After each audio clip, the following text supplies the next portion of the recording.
Take this job and shove it. I ain't working here no more. A woman done left, took all the reason I was working for. You better not try to stand in my way as I'm walking out the door. Take this job and shove it. I ain't working here no more. Well, with that, I think we can get started. Hello, everyone. Thank you so much for joining us tonight.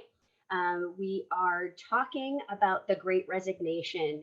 And for any of you that are contemplating or have already made the jump to leave your current situation, take a total change of industry or a different job or remote experience, whatever the case may be, that's what we're here to talk about tonight. So thanks so much for joining us. My name is Chris Whitney, and I am the director of the Center for Career Development. I am also a very proud alumna of the University of Scranton. And joining me is my esteemed colleague, Lori Moran. I'll let her introduce herself. Hi, my name is Lori Moran. I'm the assistant director in the Center for Career Development, and I like to one-up Chris. I'm an alum of the university as well, with both my undergrad and grad from Scranton. Yeah, she always wins in the introductions, but I'm going to let her have that. But again, thanks so much for joining us. Lori and I have had a really good time with the workshop series. So I want to give a little shout out to our partners in alumni engagement, Marge and Ashley. Thank you so much for partnering and for doing some of the heavy lifting in getting these going. So thank you so much. It's been a great partnership. We've had a real lot of success following these workshops where alumni are reaching out to us and we get to meet with you one-on-one to really find out what your unique circumstances are. So that's the whole point of this, that we're going to give you some basic tips and then we are really looking forward to meeting with you to figuring out how we can help you specifically. So let's jump in.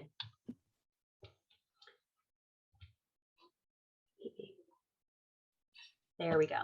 All right, so this phenomena that we are talking about it's got its own hashtag. It's the Great Resignation. What we are seeing is that a lot of people have been really thinking about their situations and deciding whether or not what they've been doing for years is for them. They're changing their perspective. They're saying this virtual thing was really working for me. Or they're saying that what they've been doing is no longer motivating them in the same way. Some interesting statistics as we learned more about this, Lori and I found 4 million Americans quit their jobs in this past July of 21. And that's just astounding to me. I mean, some people just flat out quit their jobs. Many people made a change, but we are definitely aware of it. I don't know if there are any industries that are immune to it. There was a great article in the Chronicle recently that even higher ed is not immune to it. So that's where this all came from. We said, you know what, this is really something that's happening. A lot of people are out there making a change, and we want to do whatever we can to help our alumni population. And of course, we said there's a hashtag for it. And we found some really super cute hashtags.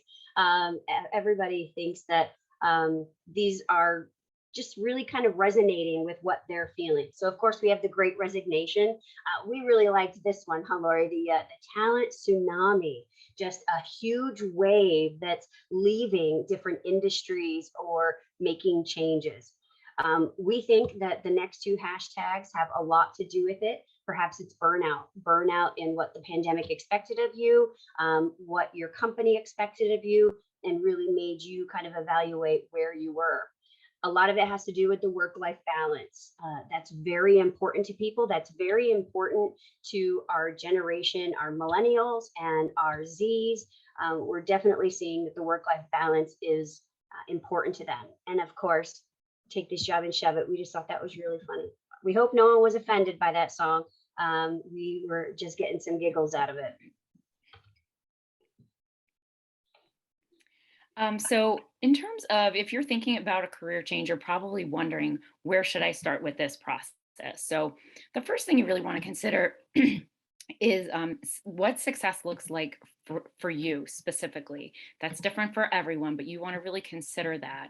Where are you now versus where do you want to be? What's making you unhappy right now in your career? And what do you think is going to make you happy going forward? So I think that that's really important. Assessing your values, we're going to talk a little bit more about that in a couple of minutes, but everyone has shifted a little bit. Everyone's focus, their expectations about work has changed during this pandemic to some extent. So really evaluating that and spending some time with that. And like I said, we'll talk about that more in a minute. Establishing goals and a timeline. So what does this career change look like for you? What goals do you want to achieve? And when do you want to achieve those goals by? So is it something really immediate that you're thinking of? Is this something that looks a little more like a process for you? Slowly putting the pieces in place. And along with that is just staying organized. So I definitely encourage you to, make a spreadsheet, use something that will enable you to stay organized as you start this process of potentially looking for a new position. Gaining new knowledge and thinking about what are some of the things that you can do to make sure that you're qualified going forward, no matter what the industry is that you're thinking about. So does that mean you need to pick up some trainings or some certifications or get some further education under your belt? So whatever that you think the industry is going to require, how are you going to obtain that new knowledge that you may need? And transferable skills, again, we're going to talk about that in another minute. But these are skills that across all employers, all industries, that are exactly that, transferable. And they're really things that you probably have a lot of already, and you can continue to hone those skills as you go. So we'll talk a little bit more about what those are. We can't emphasize enough the importance of networking. So now more than ever, networking is crucial as you consider a change in your own career. So there's so many people in your network. Of course, it's your friends, it's your family, but alumni, utilizing each other. Alumni have so many valuable experiences, and making sure that you're connecting with people. And that's something that Chris and I can work with you with, and our team can work with you with, on how to network effectively and use some of the resources to do that. LinkedIn is such a valuable resource for networking virtually with alumni. And there's over 37,000 University of Scranton alumni on LinkedIn. And how can you effectively filter those, right? Because 37,000 is too many to connect with and to talk to. But really, how can you break that down and use them to benefit you? And then your former faculty members, they're experts in their fields. So really using the knowledge that they have and the connections that they have as well can really help you in this process. Researching fields of interest is also something that you might just have to spend a little bit of time doing. I always encourage students and alumni to check out a professional association. So if you're interested in a career in biology, for example, you would check out the American Biological Society. Most of those professional associations have some sort of a careers page or jobs page, and checking out different job titles and different things that you can do with those degrees can really give you a lot of really valuable information. Other resources that we recommend, vault.com is a great career resource. Lots of career guides on there, resume and cover letter writing guides, industry guides. And then the Occupational Outlook Handbook is something put out by the US Department of Labor. And it can really give you a lot of concrete information about different occupations, what salaries are generally expected, and what the job out looks like, and different information like that. I mentioned LinkedIn. Using tools like LinkedIn, Indeed, and Handshake to do the search for a different job. Those are great resources. And then consider your resume. So many of you probably have what we would call a reverse chronological resume.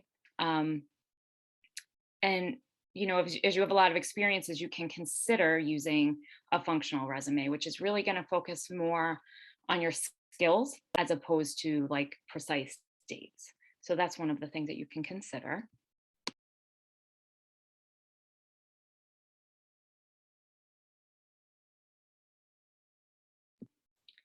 And then these are the career competencies that are important. These are some of those things that are transferable from industry to industry, from employer to employer. So just things that you want to kind of check to make sure you have these competencies.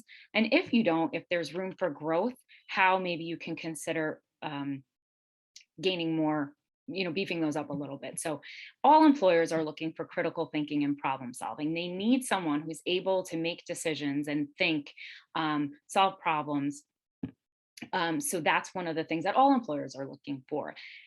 Oral and written communication skills, so important. No matter what you're doing, you have got to be able to communicate with your colleagues, with peers, with customers, whatever the case may be. So those skills are really important. You have to be able to write a professional email. So even if your job is not heavy on the writing, you still need to be able to construct a professional email.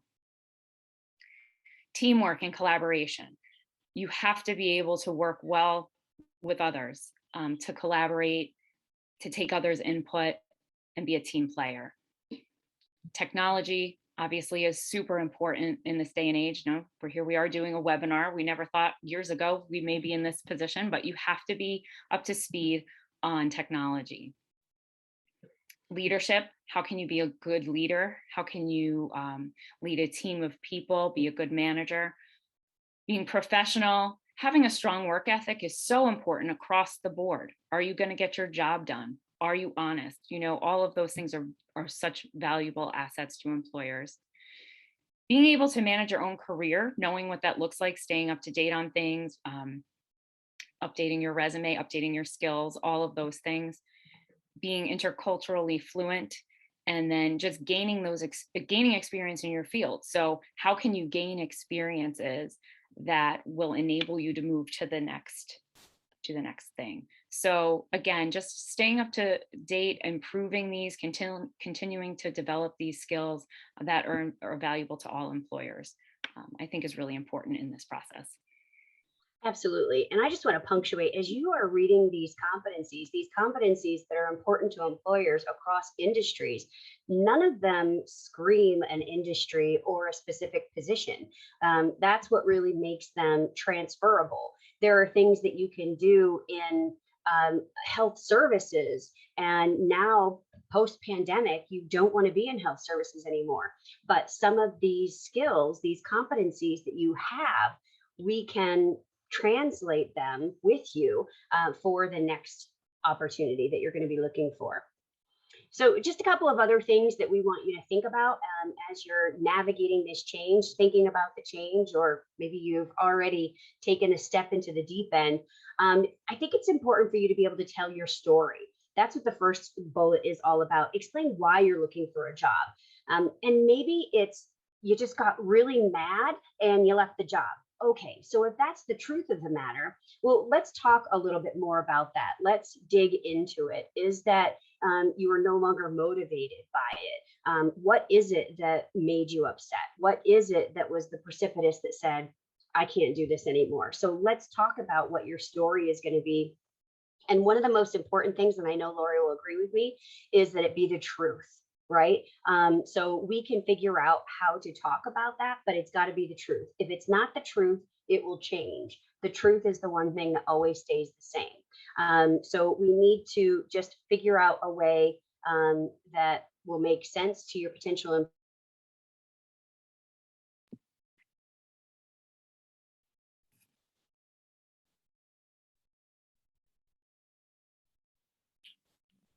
I think we may have lost Chris for a second. So I'm just going to pick up where Chris left off. So in terms of, telling that story, like she said, the truth matters. You cannot fabricate things, and the truth never changes. So make sure you're sticking with that.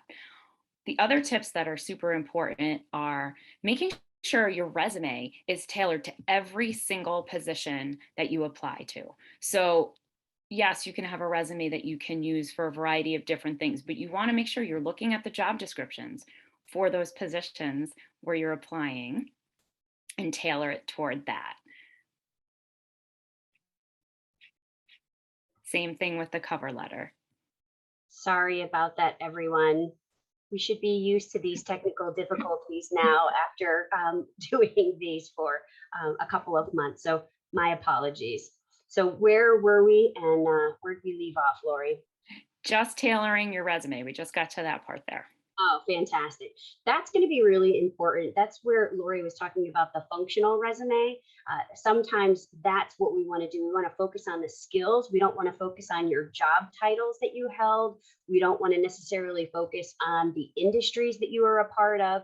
We want to focus on maybe a section that says managerial skills. Maybe we have one that says customer service skills, and we talk about those skills, and then we minimize the specific information that may not be in line, the industry, the employer, the job title. We do think it's really important for you to start thinking about now so that you can answer the questions that would be about the pandemic and how you managed that time during your career. What did you learn during the pandemic? What did you contribute? How did you make your time useful, I guess? And even if that was training, let's say that perhaps you were downsized. Maybe you did lose your job post-pandemic during the pandemic.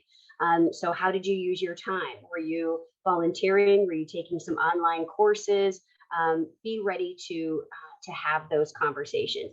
And the good news is that you can have those conversations with us first to get comfortable with it, and maybe that would be helpful to you. The other thing is to not forget about Zoom and the virtual platforms. So if you worked in the virtual platforms during your position, your previous position, make sure that you list that on your resume, because that's something that I really think might not be going away. We may have lots of opportunities to stay in the virtual environment, and letting your next employer know that there's a certain comfort level, I think could really bode well for you.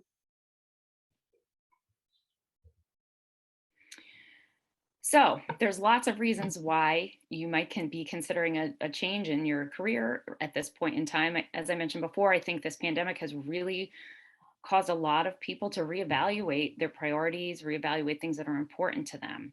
So again, your values, your priorities may have shifted quite a bit during this time. So that really is one of the main reasons I think people are thinking about that. And so in terms of those values and in terms of those priorities, things like time, we talked a little bit about the hybrid work schedule. Maybe some people are trying to realizing that, geez, I have an extra hour and a half in the morning and an extra hour and a half at the end of my day if I'm not commuting. Maybe that's something that's become really valuable and important to you. That work-life balance, we hear so much about the work-life balance, and how can you balance those things? Getting time back in your day may contribute to that, or being able to, get to your children's soccer practice, or being able to be closer to your child's school, or whatever the case may be. There's so many things that play into that. It's a little bit different for everyone. Your priorities are what you have to consider. Also, money is a consideration as well. For some people, a new position may equate to a new opportunity to negotiate your salary. Maybe you're able to get more money. And maybe for some other people, are you comfortable with taking a lower paying position so that you have more of that work-life balance, or you have time? What things are you sacrificing? What's the trade-off for you? Flexibility is another thing, another factor to consider. Again, that hybrid work schedule, or some people have been remote this whole time and have continued to stay remote. Maybe you're having to go back into work in person, and how does that feel for you, and what's that like? And then career advancement. So that's another thing that people are considering as well. Sometimes if you're thinking right now of switching careers, you might be making a lateral career move. Whereas if you stay in the career that you're in, you might be having the opportunity to move up. But that doesn't mean it's necessarily a bad move for you to switch careers, for you to take a lateral position, because it can give you some marketability in the long run. And it can also give you some of these other things that you're looking for. So again, very personal choice.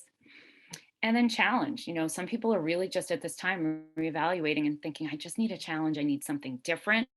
I'm getting tired. I'm getting bored. I really want to be challenged in my career at this point. So these are just some of the many things that you may be thinking about, that other people are thinking about as they're reevaluating this time of the Great Resignation. Now, these are some questions that came in during the registration process that we thought that we could just talk about really briefly. Now, some of the questions that we saw, and if your question isn't here, we thought that they were just really specific, and we wanted to encourage you to reach out to us and we could have a one-on-one conversation. But these are some that we thought we could address. So how do you handle a salary cut when changing careers?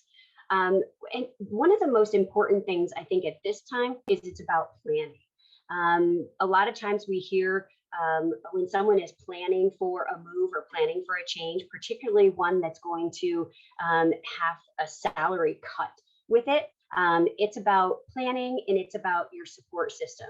So identifying all of the different income sources in your household, what sort of, and it might even impact the timeline of when you can do this, of when such and such bill is going to be paid off, and that's going to free up so much money each month. So really what that's going to be about is about planning. Now, with that said, as we mentioned previously, is that sometimes going into a new field, a new position, importantly, a new company, that's where you have the opportunity to negotiate. If you're staying inside of the same company, changing jobs, even going up, most of the time there's an actual algorithm that says exactly what your increase would be based on your current salary.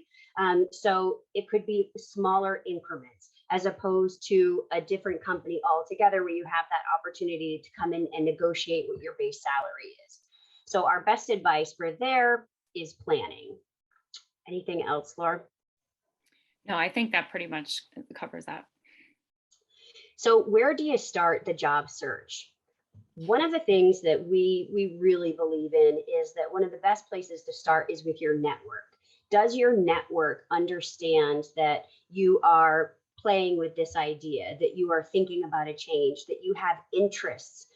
We always say it is who you know, but more importantly, it's who knows you. So who in your network knows what your skills are, what your attributes are, and then also, do they know that you're interested in something different?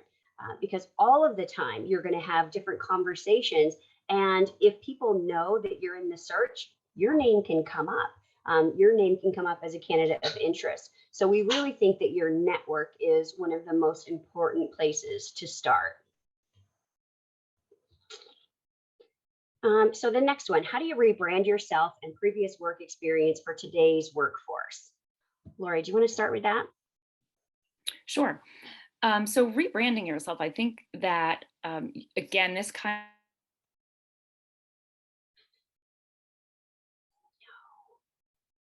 how can you market the skills that you do have so that you can, put yourself in a good position to get this other job that you may be looking for?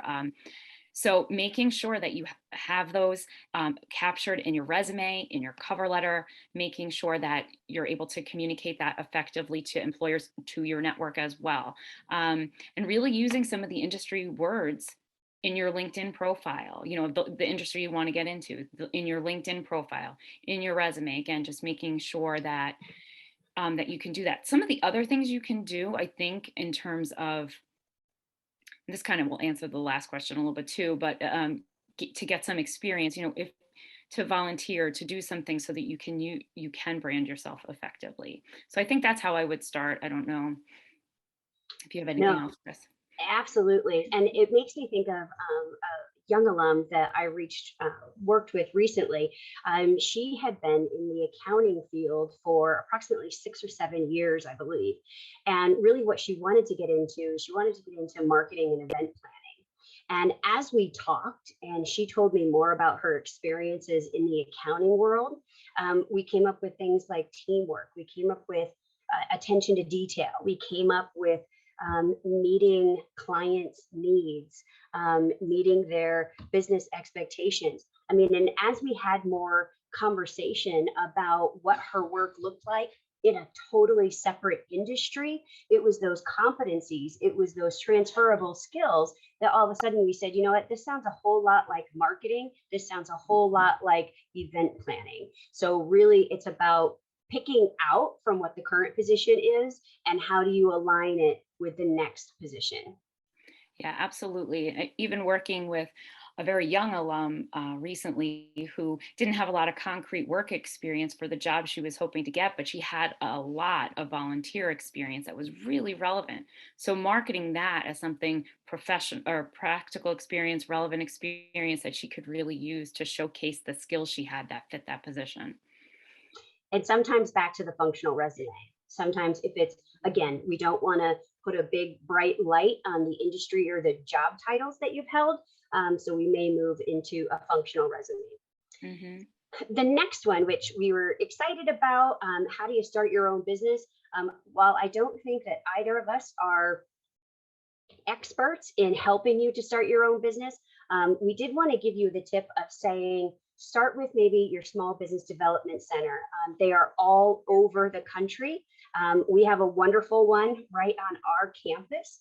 Lisa Hall-Zielinski really mans that with a great team of people. And that's what they do. They sit down. There are organizations, SBDC everywhere, that sit down, help you create a business plan, help you find sources of funding. It's exactly what they do. So if you're one of them that really wants to start your own business, first, I applaud you. I think it's wonderful. Go for it. And maybe work with someone like your Small Business Development Center. The next one, what do you say to a prospective employer about why you want to leave or change careers after many years in one industry or position? I think this was a great question, but I think this is also a very personal question. So it's going to be very unique to each person and each situation and each experience. So we would love to talk to you one-on-one about what your reasons are and how you can frame that in a way that's going to make sense to your potential employer. And Lori really mentioned and already answered the last question, I think. How do you navigate not having experience in a field you want to transition into? Volunteering, taking online courses, developing your network, learning more about the industry. There are so many different things out there that you can start to gain some skills if there is something that you're missing. But many times it's really just about framing the experiences that you do have into your documents that make sense to the industry that you are looking for. Did I miss anything there, Lori? No, absolutely. That's it. So this is who we are and where we are, how to get in touch with us. Our website has a ton of information.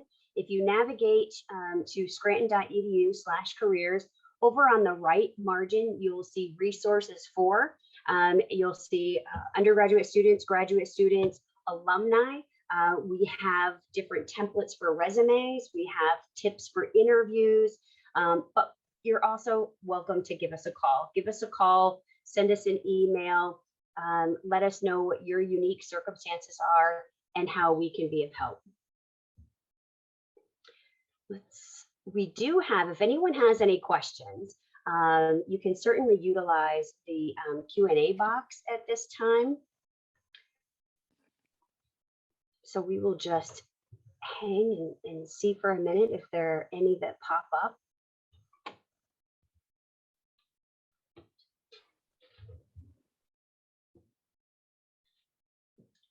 Any last minute tips or thoughts, Lori? No, just feel free to, schedule that appointment to meet with one of us. We'd be more than happy to talk with you in more detail about, strengthening your documents or strengthening your interview skills or networking or anything that comes to mind in terms of your own career development. We're just there to support you. Oh, here's a question. What does a functional resume look like? And is that something that employers are accustomed to seeing? Yes, it's a very, what's the word I'm looking for? Lori's our wordsmith. It's common. It's a common template. It's focused on skills. It is something that they would be comfortable seeing. It's nothing unusual. It's headings, it's content, it's bullets, it's all of that. I don't think there's any one format I mean, we can be a little creative depending on um, what the circumstances are, I guess. Marketing or something like that sometimes can get a little bit more creative, but it is a common and widely accepted format for a resume. And we do have of that on our website under alumni, the resume writing guide for alumni too.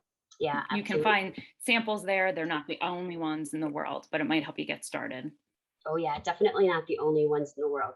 There are so many different things. I'm not a great fan of Microsoft Word templates that we see typically. They're not really easy to work inside of, and that lends itself to mistakes and typos and crazy margins. But anything else typically is flexible and up for debate. The next question we have coming in is, how do you know when you shouldn't change careers? Well, I think only you can answer that for yourself. When you weigh all of it, when you weigh what your interests are, what your values are, what your skill sets are, what your needs are financially, what your support system looks like, when you put all of the pieces to the puzzle together, and if it just doesn't feel right, then maybe it's not right for you. We're definitely not in the business of telling people what they should and shouldn't do. We're in the business of helping you to identify all of the options and to dig a little bit deeper into what might be motivating you, and also helping you with the expectations of the world of work. That's something that we really focus a lot of time on. What are signs your current employer doesn't want to move forward with a promotion or talent repositioning? Well, that's an interesting one. Well, if you've had open and honest, transparent conversations with your direct supervisors, and you've identified timelines in the past, or you have just been very clear about your expectations and they've been very clear about a plan, and then that plan just doesn't happen, that might be a sign that something is changing. But there are so many working parts, right, Lori, in a company that you never know what's happening with HR, or maybe there is budgeting constraints. So just continue with the conversation so that you know exactly where you stand. Anything else to add to that? No, I would just encourage that open, honest conversation with your supervisor. And, sometimes the answer is maybe not now, but then, okay, well, can I check back with you in 6 months or whatever the case may be? So just keeping that line of communication open, I think, is important. Yeah, I agree. We have one over here, says in the chat, it says, what do you tell people to do or keep in mind to stay motivated through the job search? Well, you know what, that's a hard one, isn't it, Lori? We do talk to a lot of people that get discouraged or, are concerned about, oh, is this ever going to happen? And all you can say is that rejection is a part of it. So that can help to manage our expectations. And also, it's very different, I think, depending on the industry. There are certain industries that just have timelines for when they are recruiting, when they have open positions. So I would just say stick with it, continue to improve yourself and make yourself a better candidate in any way you can. But understand that rejection is a part of it, and you only need one yes, right? You do. You only need one. And the other thing I think that's important too is the follow-up piece with employers. So I think it's important after you've applied, 10 to 14 business days later, or at the end of the application deadline, 10 to 14 days post that, making sure you're following up with employers that you have not heard back from.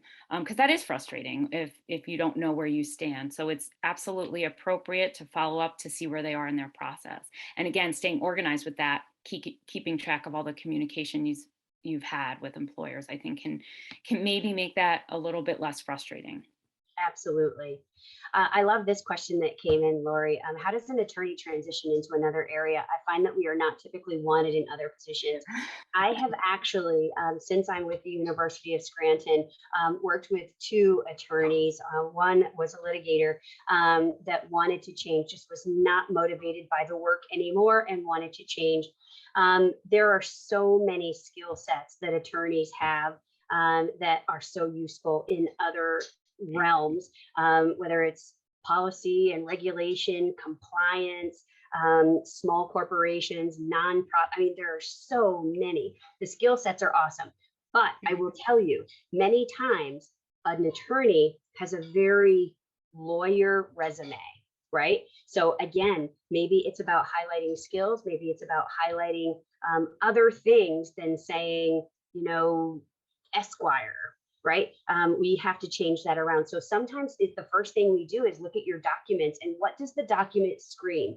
And sometimes it screams really specific things. And we can tell you that. We'll be super honest with you because that's the only way that we're going to be able to help you along in the process. In the Q&A box, we have how do you navigate age discrimination? Lori and I talked about this quite a bit. And one of the first ways that we can mitigate age discrimination is through a functional resume, because a functional resume is about skills and experiences, and it's not about dates and in essence aging someone. But again, that's a very specific situation that we can talk to someone about. And then it's about your skill sets. Are your skill sets appropriate to what you're looking for? Is there something that you need to brush up on? Is there something that you can take on a MOOC or an online class or something that's going to just really pop off the page and tell them that you are ready for this new challenge? Anything else, Lori? No, I think that is definitely the functional resume, I think, is a great place to start. And then, yeah, just having a conversation with one of us if it's something specific about your own situation. Absolutely. We have one more question here, and it says, how long does the average new career job search take? Months or years? I wish I knew. I think I would be rich if I knew exactly how long it took, because I would write a book of exactly what was going to happen. It really depends on industry. It really depends on economy. It depends on geography, all of those things that come together. But again, that's a one-on-one conversation that we would love to have with you to help manage your expectations as you kind of take this new adventure. We're here with you. And I can't believe we've gotten through this whole webinar, Lori, and I did not say yet, once a royal, always a royal.